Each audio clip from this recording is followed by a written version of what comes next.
Good morning, everybody. When Silly asked me to talk on anxiety, I was perhaps reasonably excited about the topic. This is something that I have been living with, thinking about, studying for the majority of my life.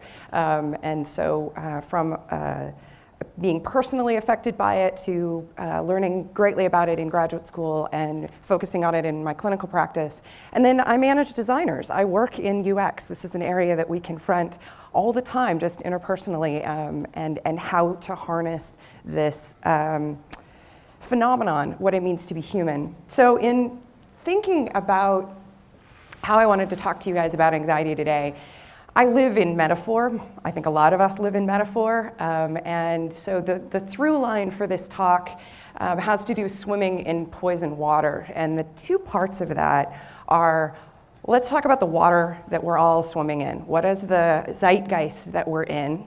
And then how do we not drown? How do we swim? Because we're not getting out of this water. This is where we live. This is what we inhabit. And so what is it that we can do to actually be effective? So the beginning of the talk, we're going to talk about the poison water. You're going to look at me at some point and be like, please, when is she going to get to the good part? But it's really important to understand the impact, because anxiety has essentially two components. The first one is the trigger, or the thing that you're reacting to, the threat, the perceived threat. So that is the first part, and that's the part that we have to talk about first, before we talk about part number two, which is how we react to it and the options that we have. So if you think in terms of being the swimmer, I'm first gonna talk about the environment, and then we're gonna talk about what tools you have as a swimmer to be able to move through this water. So that's my metaphor, and I'll stick to it because there's so many ways that I could take this and derail. All right, so I want to talk kind of about the larger way that we are in the world, especially as technologists. We are open. We're open to information that comes to us all the time. We want new experience. We want to take it in. And so we have our ways of connecting with each other. And a lot of that is through screens. A lot of that is social network. A lot of that is being open to the environment. And it's really important to our work and to the way that we relate to each other to be open. And the technology that we use is a double-edged sword. So the water that we're swimming in means that it is a very wide ocean, and we're taking in a tremendous amount of information through our screens. And we have a really hard time putting them down. I think there was a statistic I heard recently where we're checking our phone upwards of 80 plus times in a day. We're literally, I'm getting messages on my watch right now as we're talking, right? And so the idea that we're always plugged in, the idea that we need to be knowledgeable about memes, that we need to be able to be funny when we talk to our clients, that we need to be able to be in the know, that we have to be connected and be able to talk about the newest, latest, coolest thing. That pressure is absolutely there, and it is reinforced by the fact that it is always available. So this is that environment that we're swimming in, that we participate in, and actively so. And sometimes we get the dopamine hit, and it's important because that's the reward center, and that's how we move forward in our career and our life. And it also means that we are open to all of the other information that's out there. This stuff, right? This is the poison in the water that we live in. So we are in dangerous times, and it is often spoken in terms of anxiety that it is the internal struggle. But I think it's important that we say out loud that the waters that we're swimming in today are genuinely challenging, and that there is actual threat out in the world. That is true. And so the feeling that things are hard and that this water is fraught is true. So own that, and know that Anxiety is something that we respond to appropriately. It is a tool that we use. So we should be thinking about it on a spectrum, and I'll talk more about that. But this kind of zeitgeist means that we have to be open in the way that we connect with each other and with the work that we do, but we also have to figure out how to live with this kind of information. So bomb threats and craziness on Twitter and the things that are going on in other parts of the world, and then also the daily lives that we exist in, challenge from our children, challenge from our friends, marriages, divorces, all of the just what it means to be human and to live along with this. And so this is the water that we're all in, and it can feel like we're drowning. And often when you talk with people who have anxiety disorders, and I want to be really clear, there is anxiety and then there are anxiety disorders. So we all have anxiety. It is the way of being in the world, and I will talk more about why that is. And then there's the disorder part, which is I can't ever get rid of it. It never goes away. It's no longer a tool. It's taken over my life. I, in the clinical sense, usually work with the folks who can't get to a place where they can be productive in the world because the anxiety is so debilitating. That's not to say that we don't all experience periods where the anxiety is debilitating, but we have ways of moving around that, which gets harder the more poison gets thrown into the water that we're swimming in. So we feel very often like we're drowning in this soup of expectation and value judgments and just scary stuff that's happening. And so one of the pieces that's important to note is that with anxiety, it doesn't help to be very smart. The smarter you are and the more creative you are, the more likely you are to feel anxiety. And I'll talk a bit about the brain piece there, but let's understand why that might be true. So if you think about anxiety at its core, it is really about fear of the unknown and fear of losing your life. And thinking of it from a physical standpoint, there's the I'm going to die physically. But thinking it from the ego standpoint, you have the fear of being obliterated as a human. So this is rejection, this is humiliation, this is the inability to feel the connection that we have and receive the goodness and the love that we get from the people around us. And that ego obliteration is as dangerous to us as the physical choking and not having air as we're drowning underwater. So understanding that at its core, that is what anxiety is telling you, that you are going to die. One way or another, ego or physically, you're going to die. When that is the thing that you're defending against, when you are able to project your mind forward and think through lots of possibilities, which is what we all have to do when we're solving problems in a creative way, you are able then to conjure up lots of outcomes. So if you're in a situation where you have perceived danger, you can hone in on maybe the worst possible thing that could happen. And in doing so, you think, oh, I'm preparing myself. I can see what the worst possible thing is, and then I can prepare myself, which is a strategy that we often try to employ in dealing with these feelings. What is true is that you can't actually prepare yourself for the worst possible thing. There are some things you can do in terms of think about the big earthquake that is predicted, and at some point, we have no idea when, is going to come and tear down all the buildings in Portland. We have the ability to be somewhat prepared. We have our emergency kits in our cars, and we have them at the house, and we have the water, and those are some physical things we can do to try to be practical about the danger that we live in. But psychologically, there's not a damn thing you can do to actually prepare for the big one. Recognize that it is a possibility and move on. But if you live there, if that is the state that you've decided is the future, you're going to live with this constant vigilance that will exhaust you. So when you are able to see all of the variety of options, this is a two-edged sword.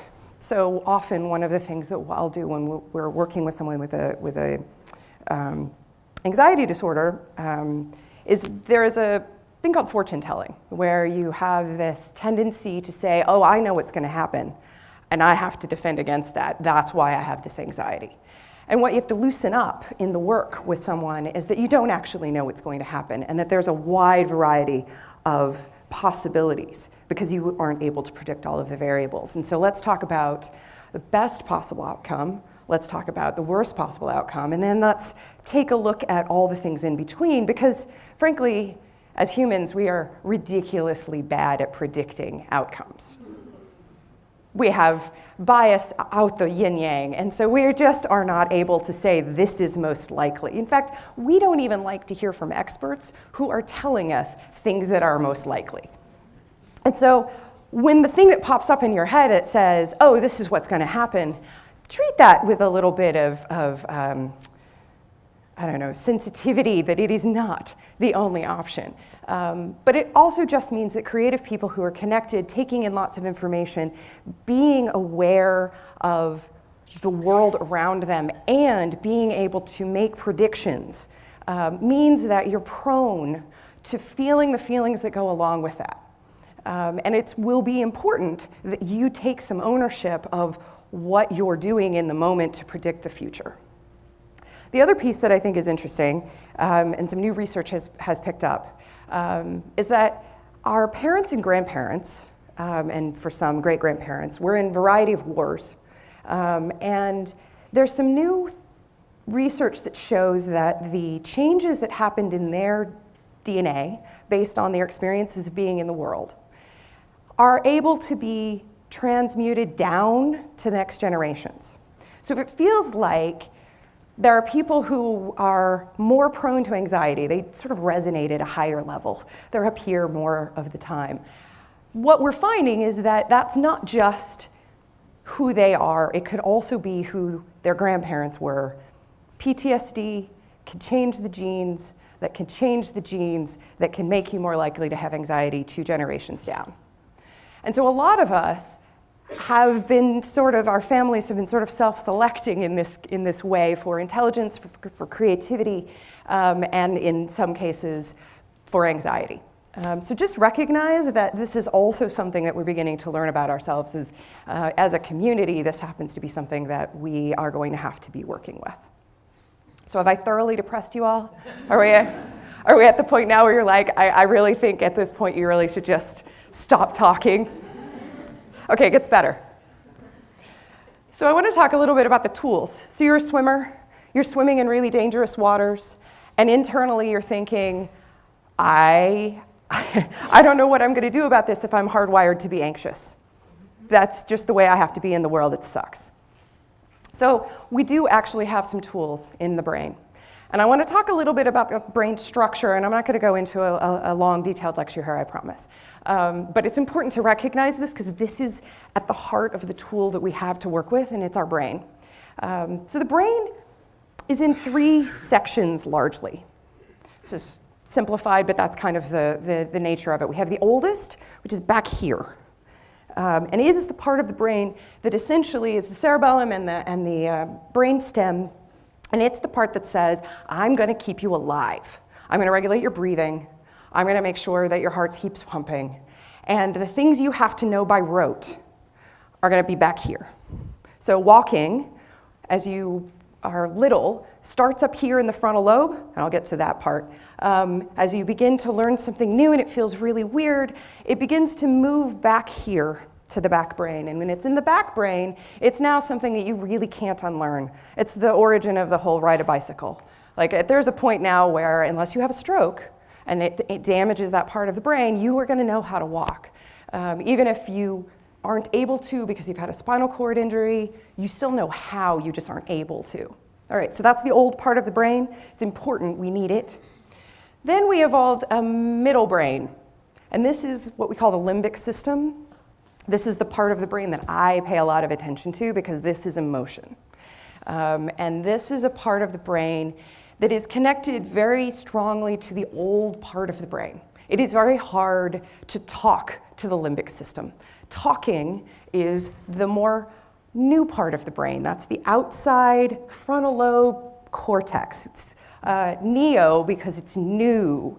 That's another thing about brain naming is that there's kind of 2 ways that neuroscience talks about the brain. And it's because when they were starting to understand what the brain did, they were looking at, this was back in the 18, and even before, they were kind of dissecting the brain and taking a look at it, but they had no way of knowing what any of it did. So you're just looking at sort of this, I don't know, dead piece of meat and trying to figure out what it is. And so what you do is you slice it up, and then you name things based on where they are in relation to where other things are. So most of the things in the brain are named by where you can find it. It doesn't actually tell you anything about it. So it'll be something like, it's over there near the eye, is actually what it says in Latin.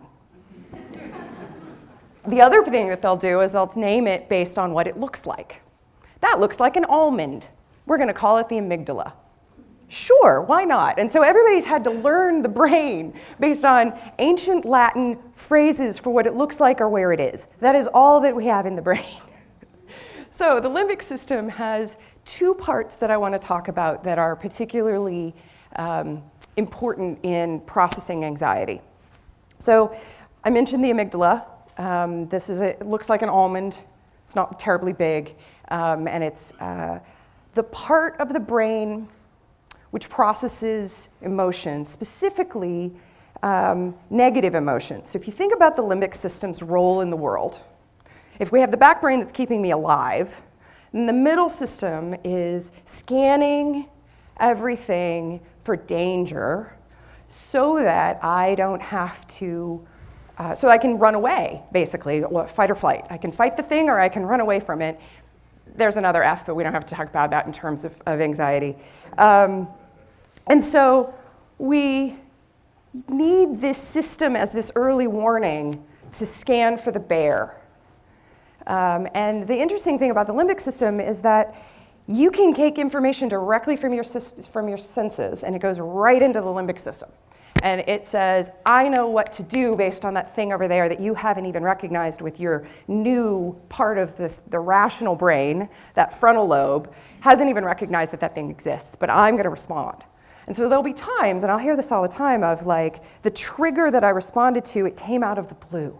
I started to feel the panic attack, and I have no idea why. It just came on. I promise you, and I promise my patients, there is a trigger. It's just that you didn't have the part of the brain that you rely on to tell you what it was communicating with the rest of your body. And so your body responded before you knew what was happening. So the limbic system has another part. We have the amygdala, which is that emotional piece. It also works with the hippocampus, which is this lovely seahorse, which is what hippocampus means in Latin, seahorse-shaped part of the brain. And it is responsible for a number of things, where you are in space. This tells me that I'm here in front of you and I'm not floating. Very useful. It is also a part of memory, which the amygdala will say, pay attention to this thing. If this thing happens again, run. And it's really, really important that that be an immediate response, right? So I'll give you an example of how this can then lead to a phobia. So I was on an airplane. I fly a fair bit. This is not that big of a deal, but I'm in the middle seat, and it's a long flight, and it's at night. And I fall asleep like this. So attractive. And I wake up choking. I've just swallowed wrong in the course of sleeping, and I wake up choking, and I'm in the middle seat. My arms are somewhat trapped, and my back brain is saying, you are dying. And so the first thing that comes to my brain is, get up, get up. You can't breathe, you have to get up. And so there's this sort of panic going on in my brain that says, you are in a tin can, you are above the earth, you can't breathe, you're gonna die, right? This is what my brain is trying to communicate to me. So I use the tools that I'm gonna talk to you about. I don't get up, I don't panic, I don't throw up, I don't pass out, everything's fine. And, but the next time I get on a plane, what do you think my hippocampus is telling me? I've now paired that last experience to the environment where it occurred, right? So if I then say, oh no, airplanes are dangerous because I had a panic attack there.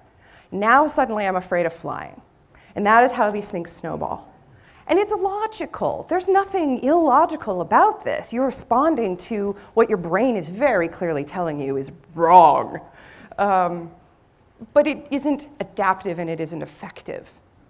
So how then do we harness this brain thing that is helpful in so many ways? Those connections, that imagination, that ability to solve problems, the ability to scan things and feel things very strongly. How do we use that and not drown in all of the experience that we have in this world? This is a loving curve that every psychologist, at least clinical, shares with pretty much every client we have. So this is the YatesDodson curve. And what this is essentially trying to communicate is that anxiety can be good. There are parts of anxiety that lead to motivation. There are parts to this that help you to move forward in the world. So imagine that if I never had any feelings of arousal, and in this case, not that's a generic term, it's not a sexual term, it just means motivation, desire to move or move forward. If I were not in any way had any arousal to come and talk to you, I'd still be in bed. That would be the choice that I would make because this wouldn't have any motivation to come and do this. So there's a point where in wanting to move forward in your career and taking chances and doing things that are new or hard or learning things that other people do better than you do, practicing something that you are uncomfortable doing, you need the motivation, and the fear helps to move you and push you forward. So there's a little bit of tough love here where you invite the experience and say, I'm going to be scared and I'm going to figure out how to go forward through that. Now, as you see, because it's a curve, there is a point at which that is no longer true. There's a point at which you tip over and now you're debilitated. Now you're at a place where you've gone too far, the emotions are in control, there's real danger, or the perceived danger is such that the tools that you have available to you are not able to cope, and you really are going to pass out, throw up, and be humiliated. And so the goal is to always figure out where you are in terms of the challenge that you have and your ability to meet it. And so that is the work that we do. And so a lot of what we're doing every day is this trial and error. What can I take? What are my skills that allow me to move to the next bit? What happened in that last encounter that means that I can learn from it? What can I project into the future that is useful? What can I learn from my body response? There's a lot of data here that enables us to sort of move within this curve. But you have to know the curve exists. So a lot of people have this sense that we need to eradicate anxiety in order to be happy. And I would posit that, like pain, we need it in the world. We need it to signal us really important information. We need to learn from it. It's only when it gets into a place that it is hijacking the life that you're living. So think of chronic pain. It's no longer communicating to you. It's stuck. It's saying there's a problem when there's not a problem. There's no inflammation here. I'm just in a loop and I'm communicating to your brain that there's something wrong when there isn't. Anxiety that gets into that place where the airplane is not going to hurt me, but my brain has decided that it is the loop that we have to be careful of. But to eradicate anxiety is to eradicate our ability to move forward and be effective in the world and to grow. We need it. You need it. And in doing so, we learn that we're a lot more capable than we think we are. And to see what that data is and to be able to overcome things that we didn't know that we could do is how we move past the genes that we got from the PTSD grandfather who was in the South Pacific. So how do we do this? The main way that we do this is that you have to communicate with those old parts of your brain. So we are trained very much in using our rational brain. We like to look at systems. We like to look at frameworks. I live in them, right? I love to be able to have metaphors and communicate things in very intellectual ways. What is true is that you can't communicate with the old parts of the brain verbally. They don't hear you. That is not the way that you can communicate to the rest of your body to calm down. The only way to do that is to communicate with your parasympathetic nervous system, which is, there's one thing that we personally can control that communicates directly to the parasympathetic nervous system. It's our breath. We can control our breathing. And so the way that you are communicating with your body is through heart rate and breathing. So imagine when I woke up in a complete and sheer panic from that choking incident on the airplane. Imagine what my breath was doing and what my heart rate was. Oops, sorry. I was on speed. Everything was too fast. And so that then cascades cortisol, which gets the fight or flight hormone running, and now I'm off on a script. The way that I was able to not get up out of my seat and start screaming down the aisleway, which is really what I wanted to do, was to sit and control my breath.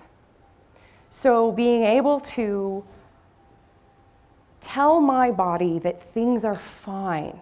You can do it through some verbal mantra. All of us have been in yoga and they give us things to say. They do that because that can help to focus the mind, but what you're really doing is in the way that you are saying the words, you are controlling your breath. And by relaxing your breathing, slowing it down, paying attention to that moment, means that your body is getting all of the signals to slow down, there's no danger. Because if there really were the bear, you wouldn't be able to slow that down. And so this takes practice. You have to be able to do it when it arrives. If you are caught up in the panic and you don't know how to do this, it's like being unprepared for that emergency. You need to be able to know, oh, I know I can control this through my breath. And it's amazing what this can do, because often what's happening in your brain at that time is that it's really trying to get you to act and get you into a safe place. And what you need to do is calm the parasympathetic nervous system so that you have the space to be able to use your thoughts effectively. And so that's the space giving. So this will happen in an argument. You'll be having a fight, and you'll begin to notice like sweaty palms, heart rate's up, breathing shallow. You are mad. And that's fine. It's okay that the emotion is appropriate to the context. The behavior that follows on being angry is often the thing that we regret, not the emotion itself. Saying things we don't want to say, not being fully in control of how we're experiencing that anger. That gives the ability to recognize and slow your breathing, gives you time to figure out what you want to do next, to be more in control of the life that you want to live. And it's very much the same with anxiety. This is a tool that we can harness, but we need the space to be able to learn. And that is what calming our breath does. So there's kind of two, I'm not sure what the phrase would be. Anyway, I'll just go ahead and say them. So first is, thoughts are not facts. We can think literally anything. And so in that moment when your heart rate's going and the cortisol is going and your brain is telling you things, you are having lots of thoughts. And those thoughts might not be true. They are relevant, they are giving you information, they are things that you can take in, but that doesn't mean that they're true. I wasn't going to die on that airplane, but my brain sure as heck was going to tell me that that was true. So it's really important that we take that with a grain of salt and that we don't respond just because our body is giving us information. Second piece that's important is that feelings, emotions, are not reasons. So the behavior that we choose to engage in is a choice. And the emotion that we have that's related to what's going on in our brain and related to those thoughts is actually not dictating our behavior. So I didn't have to get up. Just because I was panicked did not require that my body get up and move in order to change how I was feeling. It is what the thought wanted me to do. It is what, in that moment, could have relieved whatever panic, but it wouldn't have. It would have just made everything worse.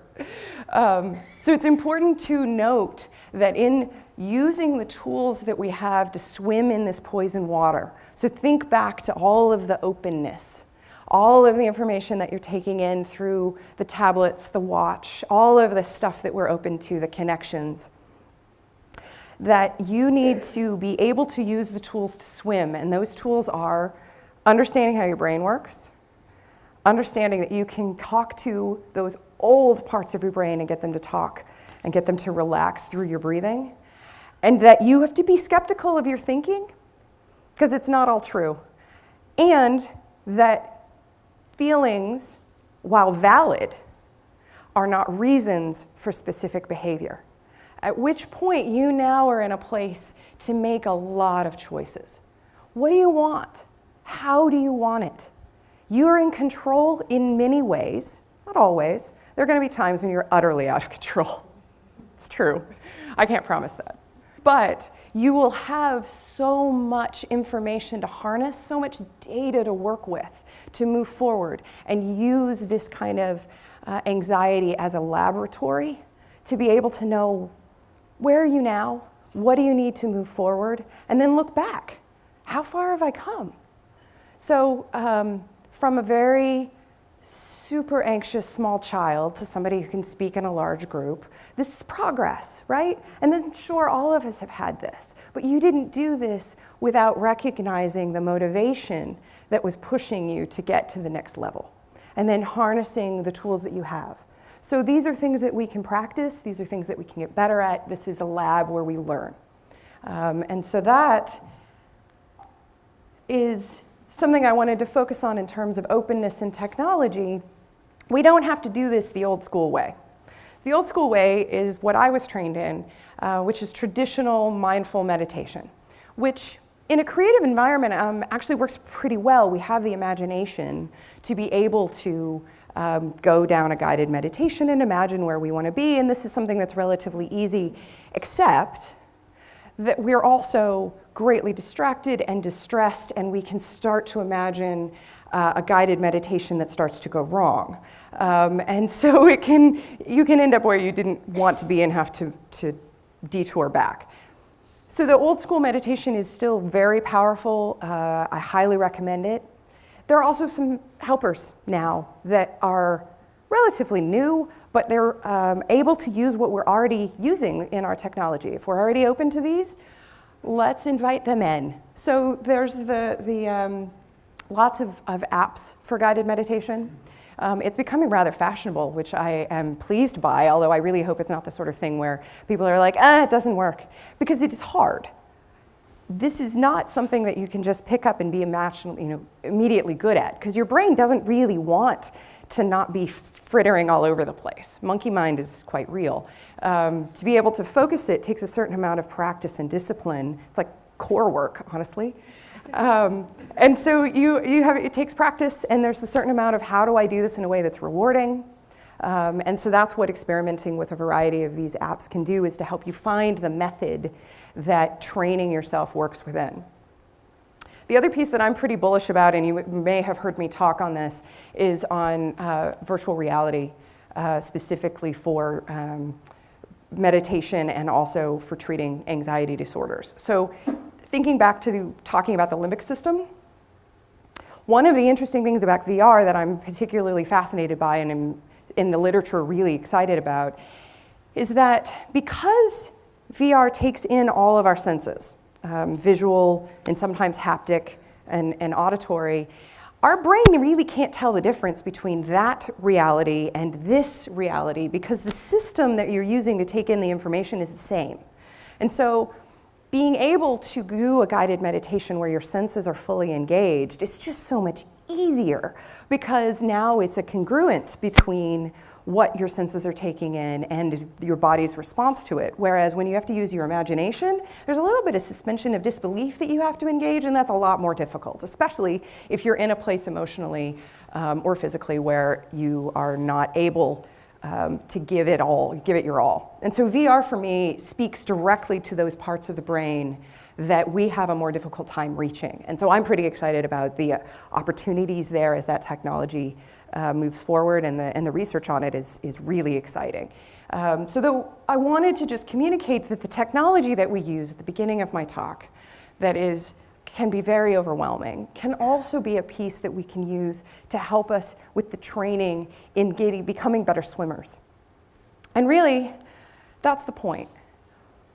The water around us isn't changing. There are jellyfish, and a lot of them, and some of them sting, and that's just going to be true. So becoming a better swimmer, recognizing what those tools are, practicing them, and learning means that not only are we able to survive and not drown, but we move forward with agency in our own lives that helps us to be better, even in spite of the additional poison that's coming into the water.